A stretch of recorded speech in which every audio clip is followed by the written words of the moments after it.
नमो नमः। छात्राः, अद्य वयं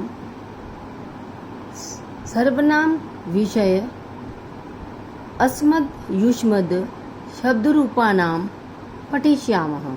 आज हम कक्षा में अस्मद् और युष्मद् शब्द जो कि सर्वनाम शब्द हैं बेटा, उनके विषय में पढ़ेंगे और जानेंगे। छात्रों, मैं आपसे ये बताना चाहती हूँ, जैसा कि आप सभी जानते हैं, अस्मद् शब्द रूप उत्तम पुरुष अर्थात बोलने वाले, जैसे कि मैं आपसे बात कर रही हूँ, बोलने वाला अर्थात वक्ता, उसके लिए प्रयोग होते हैं और ये सर्वनाम शब्द होते हैं। और आप विभक्तियों से सभी परिचित हैं कि संस्कृत में 7 विभक्तियाँ होती हैं और उनके चिन्हों को भी आप भली भांति ही समझते हैं। अस्मद् शब्द रूप इस प्रकार से याद किए जाते हैं।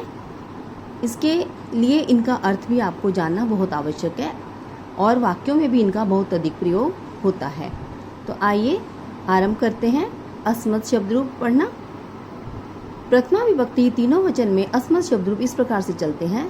अहम, आवाम, वयम। जैसा कि आप सभी जानते हैं, अहम का अर्थ होता है मैं मतलब मैंने, हम दोनों ने, हम सब ने।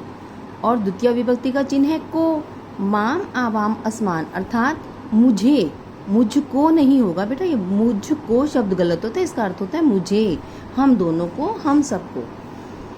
तृतीय विभक्ति का चिन्ह होता है से। मया, आवाभ्याम, अस्माभि अर्थात मुझसे, हम दोनों से, हम सबसे।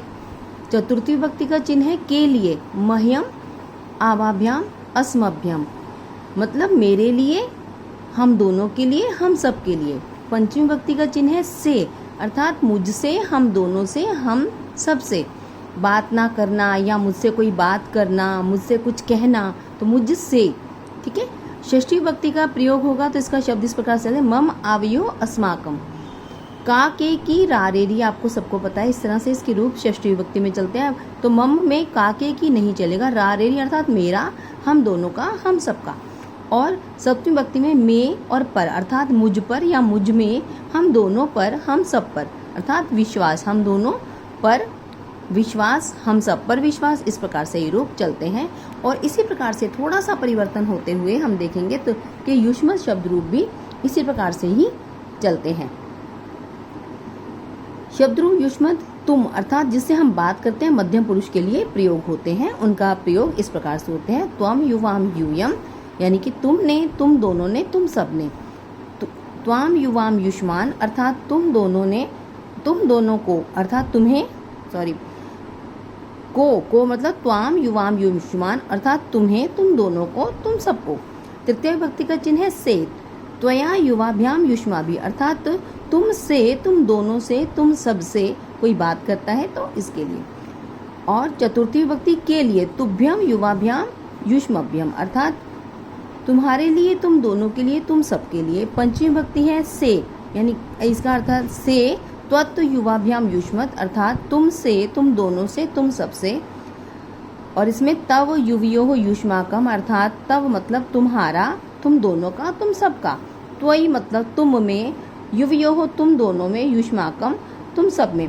इसके रूप पर बेटा इस प्रकार से भी याद कर सकते हैं, साथ साथ आप इसको उंगलियों की सहायता से भी इस प्रकार याद कर सकते हैं। दोनों के देखो रूप मिलते जुलते हैं, आप चाहे इस प्रकार से याद करें विभक्ति के अनुसार, चाहे आप इस तरह से फिंगर टिप्स पे ऐसे भी याद कर सकते हैं। अहम, माम, मया, मह्यम इसमें आप देखेंगे त्वम, त्वाम, त्वया, तुभ्यम। मत, मम, मई और यहाँ देखेंगे हम त्वत्, तव, त्वयि। इस प्रकार से भी आप इसे याद कर सकते हैं। आप द्विवचन में देखेंगे तो आवाम, आवाम, यहाँ देखेंगे आप युवाम, युवाम। और आवाभ्याम, आवाभ्याम, आवाभ्याम ये तृतीय से पंचमी विभक्ति तक होते हैं एक समान। इसी तरह से युवाभ्याम, युवाभ्याम और युवाभ्याम। अब आवयोः षष्ठी विभक्ति, आवयोः, आवयोः यहाँ देखेंगे आप तो युवयोः, युवयोः। उसके बाद आप उत्तम बहुवचन में देखें वयम, अस्मान, अस्माभि, तो यहाँ देखेंगे यूयम, युष्मान, युष्माभि। थोड़ा सा शब्दों में परिवर्तन है, नहीं तो ये एक जैसे ही बोले जाते हैं, उच्चारित किए जाते हैं। अस्मत्, अस्माकम, अस्मासु और यहाँ है युष्मत्, युष्माकम, युष्मासु। आप इस प्रकार से भी मिलते जुलते शब्दों की तरह इसको याद कर सकते हैं।